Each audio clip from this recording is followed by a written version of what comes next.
parcours, il est compliqué. J'ai démarré en faisant des études de physique au départ. Je fais une licence et puis j'ai tout arrêté pour faire du cinéma. Donc j'ai commencé en faisant une école, j'ai fait l'ESRA à Nice, enfin du moins pendant 2 ans. Et après j'ai commencé tout de suite à travailler sur des plateaux en tant que second assistant réalisateur et en tant que directeur de casting. Et depuis, je fais ces deux activités-là de manière permanente, tout en écrivant et en réalisant à côté. Alors j'ai fait un film étudiant de 16 minutes qui s'appelle Le crime était presque parfait. Ensuite j'en ai fait un autre tourné en Super 16 à l'époque, mais il y a très longtemps, en 2004, qui s'appelle D77. Et celui-là, donc, c'est le deuxième officiellement de manière professionnelle. L'idée de ce film, il est venu de plusieurs choses. D'abord d'un constat d'une manière générale. C'est, je trouve que on vit dans une société où on porte tous un masque pour survivre.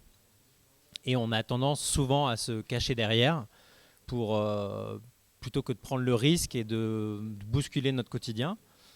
Et donc j'ai eu envie de faire une métaphore autour de ça. Et donc je cherchais un sujet qui puisse parler à tout le monde. Et c'est comme ça que le viol s'est imposé de manière naturelle. Parce que tout le monde, de près ou de loin, connaît ou a été touché par cet événement-là. Et je voulais donc l'imager avec ça. Et parce que tous les jours, en fait, on se cache, on a des choix à faire. Et plutôt que de prendre des risques, on a souvent tendance à mettre un petit mouchoir dessus et à passer à autre chose, fermer les yeux pour ne pas bousculer notre quotidien. Et en oubliant que derrière notre inaction, quelque part, il y a des gens qui souffrent. Et voilà, c'est ce que je voulais mettre en image avec mon film.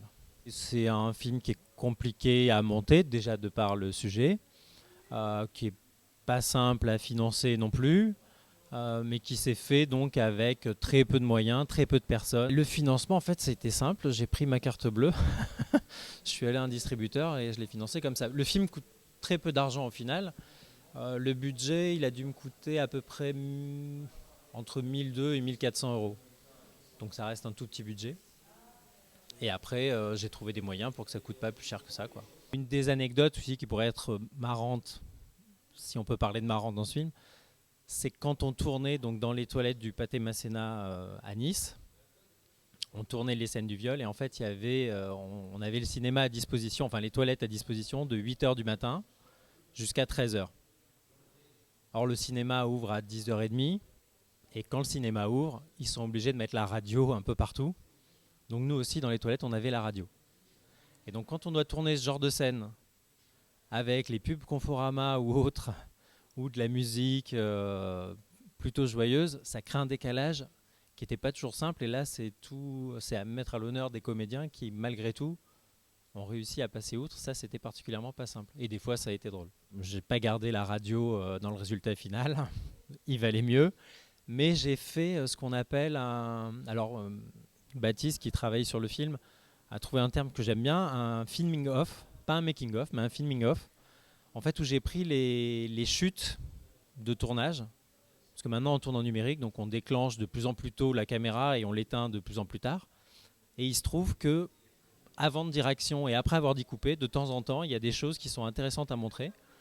Donc je me suis amusé à faire un filming off qui fait une vingtaine de minutes dans lequel je mélange donc ces moments-là avec des vraies images du film, ce qui permet de montrer l'ambiance et l'atmosphère qu'il y avait dans l'instant du tournage vraiment. Alors la nouvelle séance, je connaissais déjà, je suis déjà venu plusieurs fois, et notamment Thomas Martinez qui a aussi participé au tournage du film, Grégory Montaldo qui était le chef opérateur du film et qui sont très investis au sein de la nouvelle séance, donc le lien était tout naturel. Voilà. Le film, maintenant je compte le faire vivre, je l'envoie un peu dans tous les festivals que je trouve intéressants moi. Je vais faire ça pendant une année et après il aura une autre vie, je m'en servirai comme carte de visite pour essayer de financer d'autres choses ou de voir plus grand peut-être si c'est possible. Et en attendant, je tournerai aussi d'autres courts-métrages sur lesquels je travaille déjà et que j'espère pouvoir tourner le plus rapidement possible.